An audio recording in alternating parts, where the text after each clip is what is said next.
course content actually.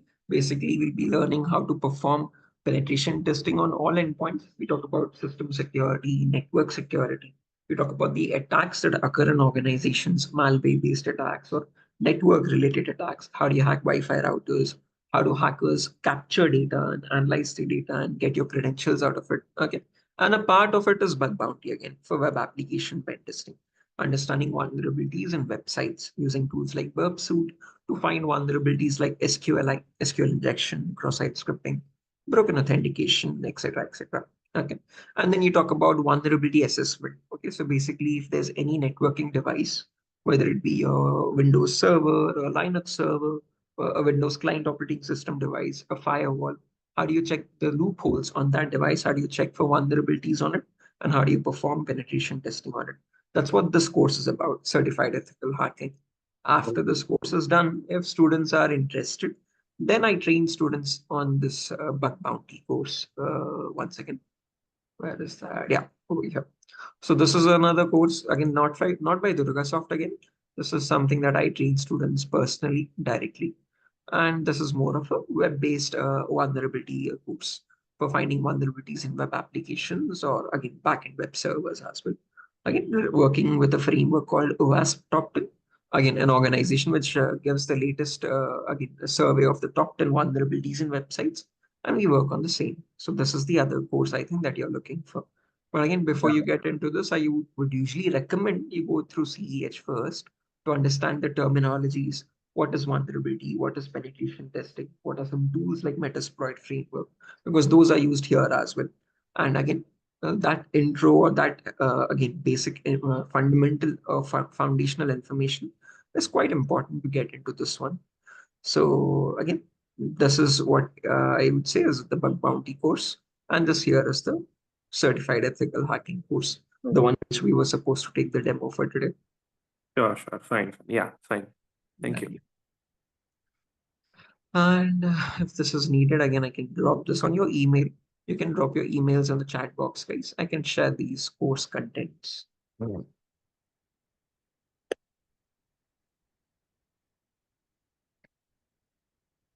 Hi, Bhanu, can you hear me?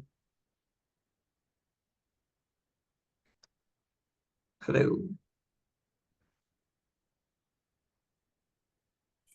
Yeah, hi, Shoaib. Sorry for the delay. Yeah. No problem. No problem, guys. Sure. Just waiting for the others. We'll wait for a few more minutes and we'll start the demo shortly for Yeah. certified ethical hacking. Yeah, I have sent my email. Yeah, I've seen those. By the end of this course, you'll be getting the course content documents. Oh.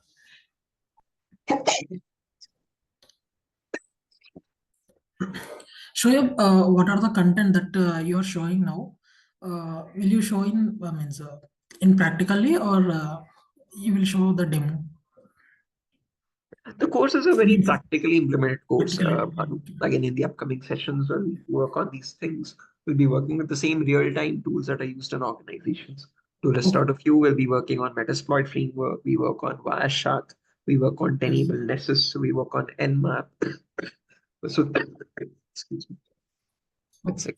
So we'll be working on the same tools with hands-on practicals. The demo today would be a bit theoretical, but the upcoming sessions definitely are very practical. Yes. The course would be in the format of, I would say, 60-40 ratio. So again, in our class every day for the 1 hour, the first 20 minutes, 15 to 20 minutes, we discuss the theoretical aspect of the topic. I'll give you an intro on the topic. And the remaining 30 to 40 minutes, we'll talk the practical part. We will run the attacks and I'll show you the remediations practically in our own lab setup that I'll show you how to install later on. Okay. So again, no theory nonsense like other YouTube videos and all. So again, it will be a very practically implemented course itself. Again, I think there are demos included from my earlier sessions as well on YouTube from DurgaSoft channel. You can go through those as well just to get a better idea maybe. Sure. I will check it.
Okay, guys, let's get started without any further. I guess the others aren't available. So before we do so, a quick formal introduction on mine. My name is Mohammed Shor. I will be the cybersecurity trainer for you for the rest of the duration of the course. I've had an experience of more than 5+ years in teaching students in this domain of cybersecurity itself, and I also work as a security analyst at the moment in a company called Symbiosis in Visakhapatnam. Okay. Now, when we talk about this course certified ethical hacking, this is provided by an organization called EC Council, one of the most well renowned organizations for certifications and trainings in this domain of specifically cybersecurity itself. Offers a lot of courses in all different sorts of pen testing and cyber forensics as well. And the first fundamental step to get into cybersecurity is this course of certification called certified ethical hacking. The current version running right now is version 13, actually, which was recently released. I think it's been just around a month or so. And again, we don't officially provide the course on paper as version 13. We still have to call it version 12 itself. But I will be including the topics from version 13 as well. The only new addition to the course is a list of some AI related tools in version 13. Nothing else is different. Even if you go to the official website and download the browser as well, it is the same exact contents as version 12 itself. Okay. The only thing is there are some AI tools included to make some parts of cybersecurity automated. Okay. And we will be covering those tools as well anyhow. Okay. Now, when you talk about, oh, before we do, I hope my audio is clear and there's no issue with the audio or video, guys. Any issues as such? No, it's clear. Okay, perfect. So again, when you talk about the score certified ethical hacking, a lot of students have a misconception on what hacking is or what ethical hacking is. And they also often use it interchangeably. So that would be wrong. Let me define each of these terms first. Okay. So when you talk about hacking, this is the procedure of trying to gain access to information systems.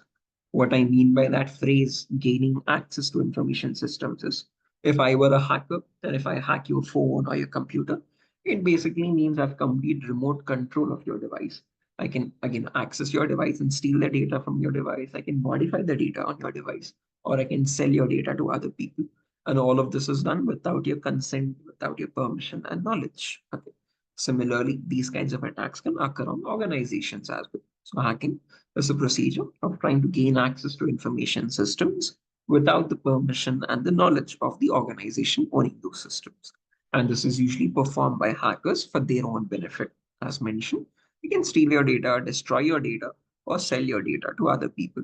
And sometimes hackers can be so mischievous, they can even do it just for fun. Okay. Now, when you talk about hacking, definitely it comes out as a very criminal activity. It's something which is very illegal. Then why do we have a course called ethical hacking? And how is this getting ethical in the first place? So to define ethical hacking, on the other hand, this is the procedure of trying to find vulnerabilities. So this term called vulnerability is something that you'll keep coming across multiple times throughout the course. To define it, it's a loophole, it's a flaw in the security of the information system. So your job as an ethical hacker is to find these loopholes in the security of information systems. Okay. And again, these are very common in today's world. Okay. Could be due to the developer error, could be due to a bug or with a faulty update from the vendor. Okay. So there's bugs popping up here and there very frequently, and that lead to a lot of vulnerabilities. And what hackers do is they misuse these vulnerabilities, they take advantage of this and try to get access to your systems. Okay. So our job in ethical hacking is to find these loopholes or vulnerabilities. Could be, again, as mentioned, misconfigurations or bugs in code from the user end or developer end. And your job is, again, as an ethical hacker, to report these vulnerabilities back. Okay. So once you find the vulnerabilities in any of the system, you work hand in hand with the organization and you report it back to them so that they can apply the necessary security update to it, the necessary patch to it. Okay. Now, once that is done, you're preventing any other hacker or cyber criminal from exploiting those flaws or taking advantage of them. So as an ethical hacker, you find the loopholes and you report it back to the company so that they can apply the necessary security updates and you prevent hackers from causing any further harm to the infrastructure. Okay. Now, depending on these two terms, we can categorize the types of hackers. So basic different categories. white hat hackers, gray hat hackers, and black hat hackers. From the naming itself, you can figure out, again, not to be very stereotypical, but basically black hat hackers are cyber criminals, okay? Someone who performs hacking for their own benefit or just for fun without asking for consent. On the other end of the spectrum, it's white hat hackers who are people who abide by the laws and policies of the organization, and they work for securing the organization's infrastructure. And in between, there's a third category called gray hat hackers. Okay. Now, these people are quite mysterious. They have both the qualities of a white hat hacker as well as a black hat hacker. So, like a black hat hacker, they don't ask for permission first, but once they find the vulnerability, they report it back to the company for a small price. Okay. So they expect a financial reward in return for reporting that vulnerability. And that's very commonly known as bounty. Okay. So they hunt for bugs in return for a bounty. Hence, they can also be commonly known as bug bounty hunters. Okay. And no matter what category of a hacker you take, they follow a certain procedure to perform hacking or ethical hacking.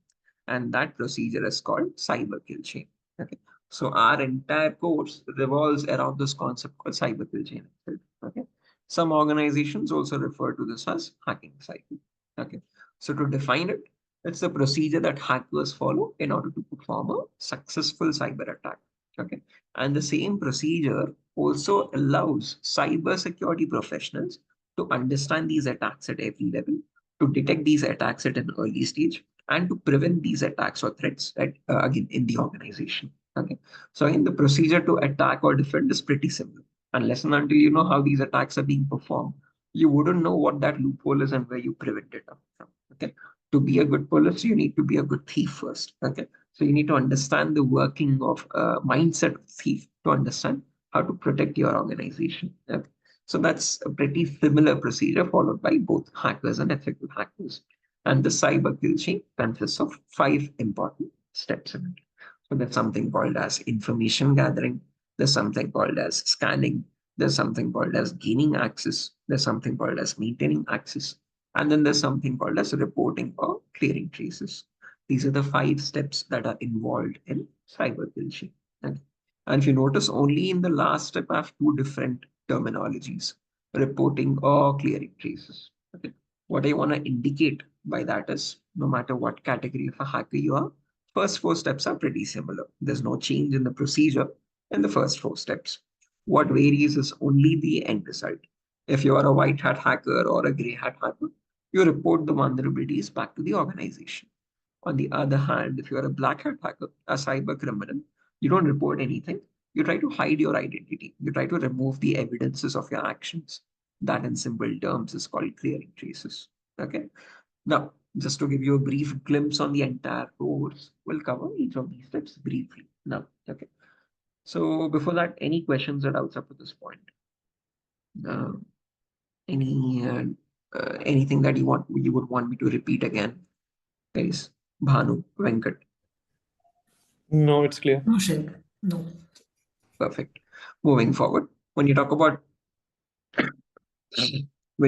information gathering, this is also commonly called as a reconnaissance or footprinting in organizations. So whenever you hear these terms, do not get confused. It's again different terminologies for the same process. Okay, and the main objective of this procedure is to gather as much information as possible about the target organization.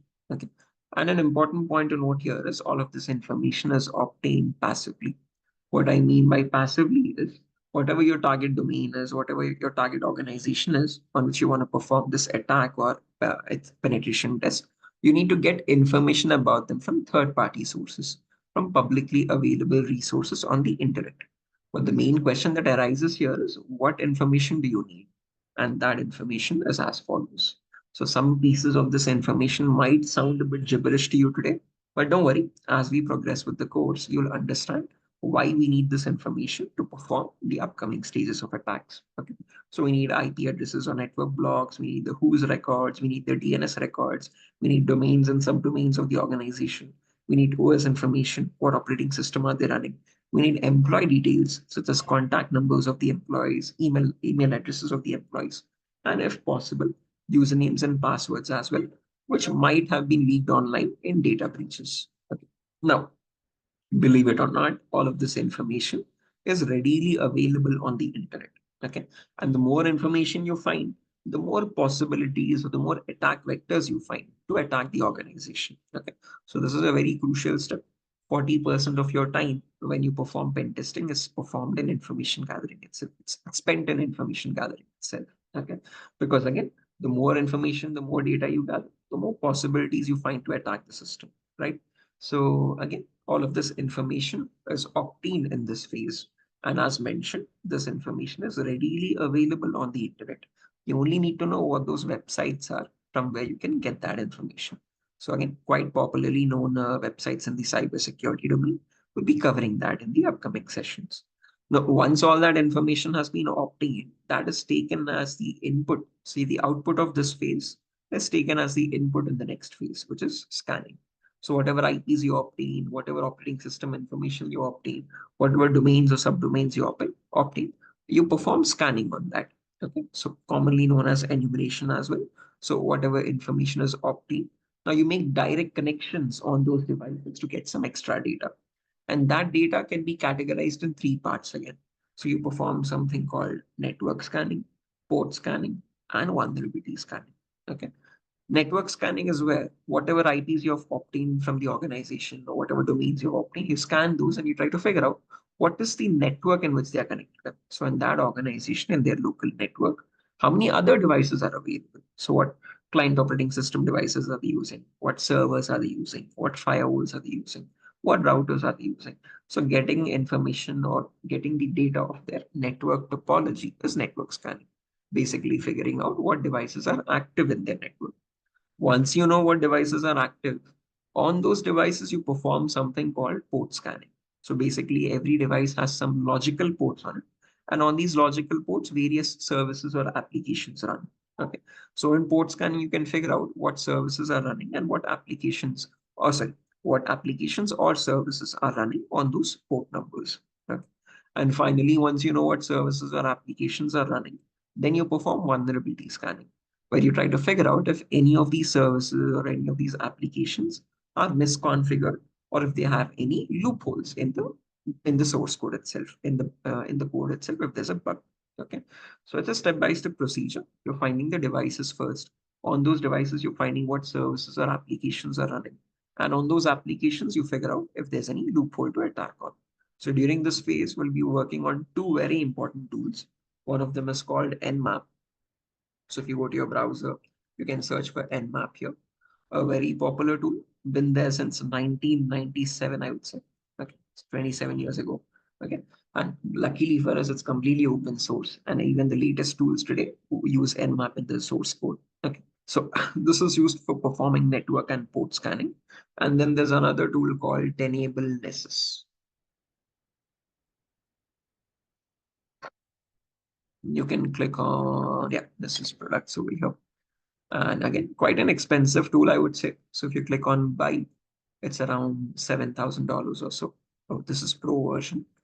And then there's expert, which is around $7,000. Okay, that only for 1 year subscription. But don't worry, luckily there's a trial version. We can use that trial version and figure out how to use this tool. I'm just trying to show you what tools we'll be working on practically in the upcoming sessions. Okay. And if this is still not clear, like what is information gathering, what is scanning, let me give you a very simple example of a bank robbery. Okay. So if I were a bank robber and if I had to rob a bank, the first thing I would do is I would research about the bank externally.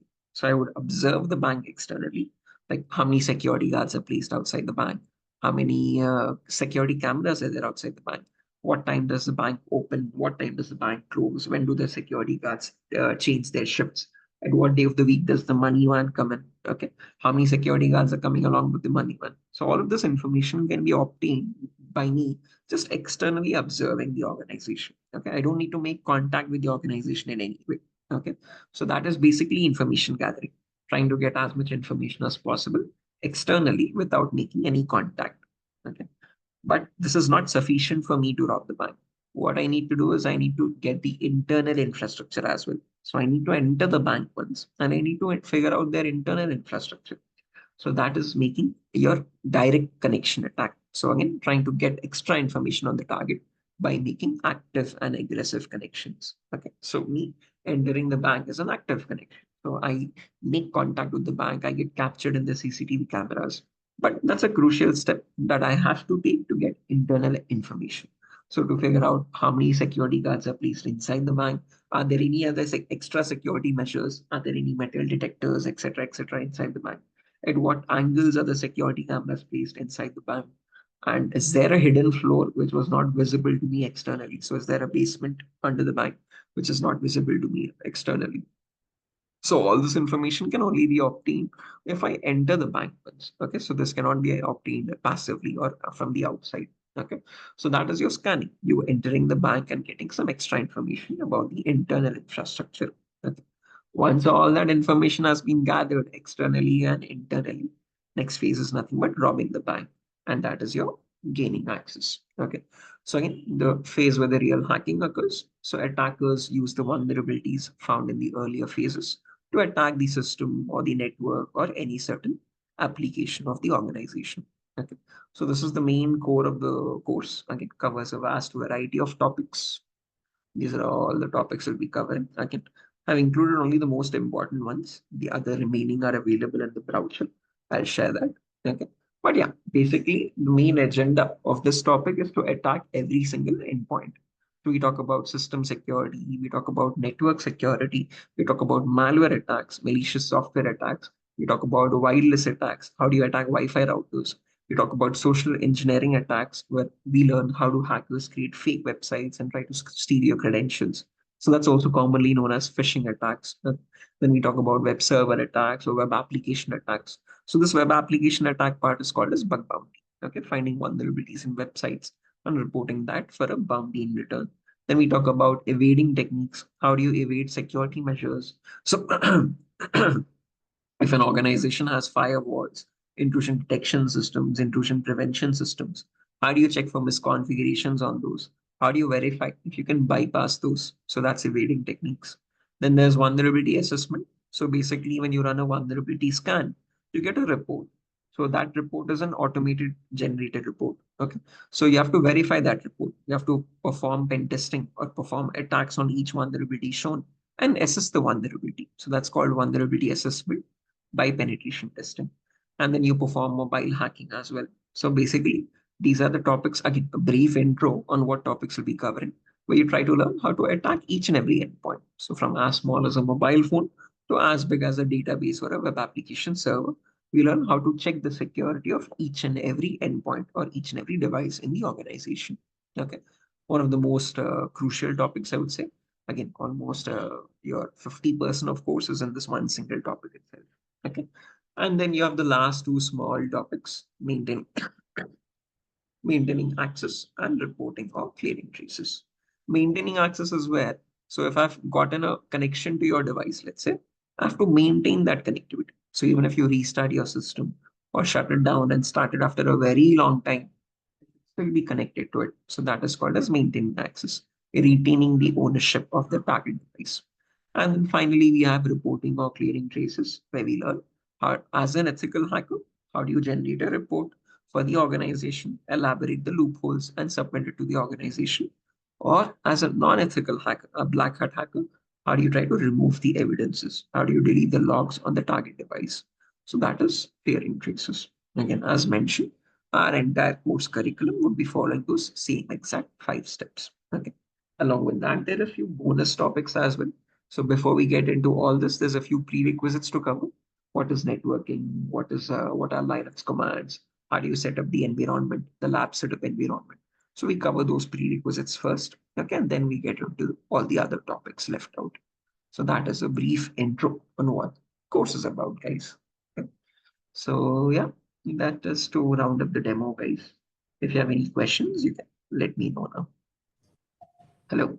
Yeah, sure. What is the duration of the course? 35 days, Venkat. We have Oh, classes from Monday to Friday every day, starting from tomorrow itself. First, okay.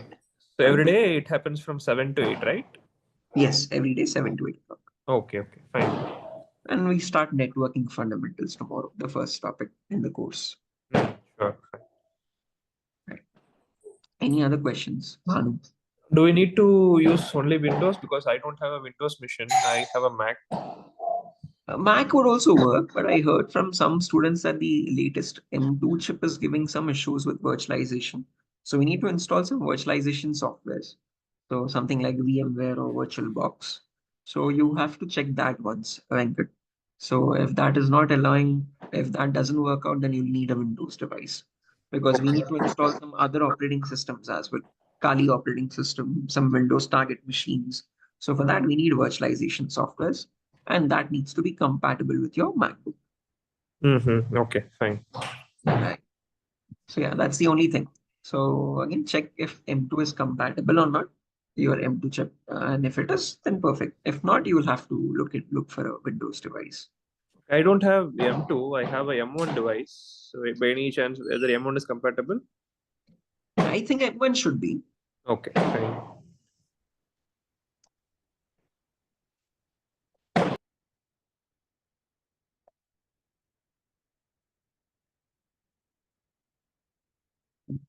Sure box.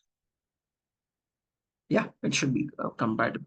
So again, some students are giving me an issue that M2 is not working for VMware or VirtualBox. You'll have to look into that. But yeah, I think M1 should be fine. We'll figure it out.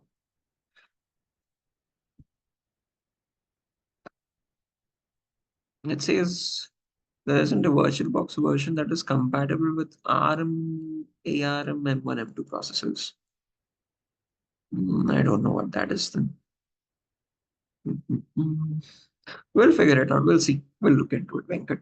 But yeah, some people are saying that it is compatible. Some are saying it's not compatible with ARM, M1 and M2. I'm not sure. We have to just do a trial and error, I suppose. Right. Any other questions, guys? Yeah, sure. Previously, I've said that penetration testing, right? Yeah. Yeah, penetration testing, it is only with Android device or web application also? No, it's on all sorts of devices, It's Manu. We okay. talk about network penetration testing. So again, Yes. whether it be a Windows server, whether it be a Linux server, we perform Yes. pen testing on those also. We talk about web application pen testing, finding vulnerabilities on websites. We talk about Android pen testing by sending malwares to Android and getting remote connections on Android. So again, Yeah. this course covers up to intermediate level on all endpoint pen testings, network Okay. security, web security, mobile security, web server security, firewall security, everything is covered. So that's why again, as mentioned, this is one of the fundamental go-to courses to get into cybersecurity.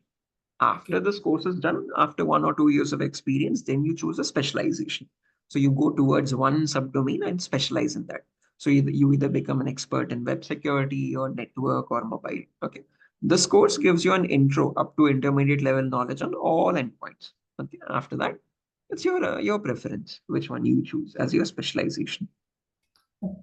Okay. Just like this MBBS thing. So you have the first 5 years of Yes. MBBS and then 3 years of specialization. Yes. Something here as well. Actually, I'm working on this vulnerability thing, so that's why I took this course. Vulnerabilities in websites or web application thing. Yeah, vulnerabilities in Windows and Linux. Oh, okay. Again, operating system hardening, I suppose. Yes. Right, right. No problem. We'll be working on that as well. Finding vulnerabilities in operating systems as Windows 7 or Linux servers.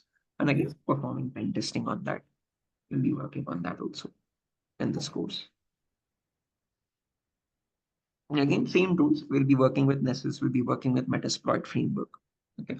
So you'll be coming across the same exact tools that you might be working on Yeah, but already. I'm working on these different tools regarding this vulnerability scanning. We are using Nexpose. Oh, next Uh, post. Same. yeah. Again, just different UI, I would say, Yeah. Bhanu. Nothing Yeah. different. Just Yeah, the tool is different, but everything right. functioning, everything is the same. Yeah, the functionality is same again. Right, Yes. right, right. Perfect. So you'll come across again, you'll learn one new tool, then I would say in this course. We'll Yeah. be working on Nessus. Next course doesn't give us a trial version. So Nessus is very easy to get a trial for. So we'll be working on Nessus, enable Nessus. Yeah. Sure. Uh, any other questions, Bhanu, Venkat? No. No. Sure. As of now, it's clear today.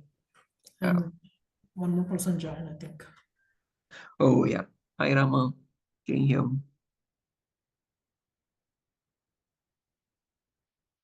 Hello?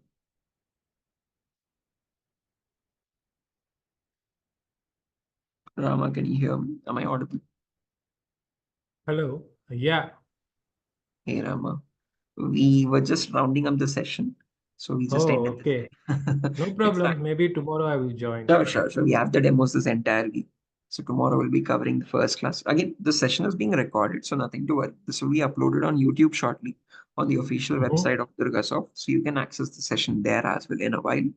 But yeah, we took up a demo on what the entire course is about and what topics we'll be covering. And tomorrow we get into the first class, first topic, networking fundamentals. Okay, sure. Not Please a do join problem. tomorrow at 7 o'clock. So sessions will be starting at 7 every day from Monday to Friday, guys. Okay, sure. So yeah, that's that. Nothing further for the session today, guys. Rama, please do join tomorrow using the same link. That will also act as a demo for you. And in the meanwhile, if time permits, you can go through the recording of the session. Okay, sure. Yeah. So yeah, we can exit here, guys. Thanks for joining the session today. And I'll see you tomorrow at the same time. Bye. Thank you. Bye. Thank you, guys. Bye-bye. Have a good day.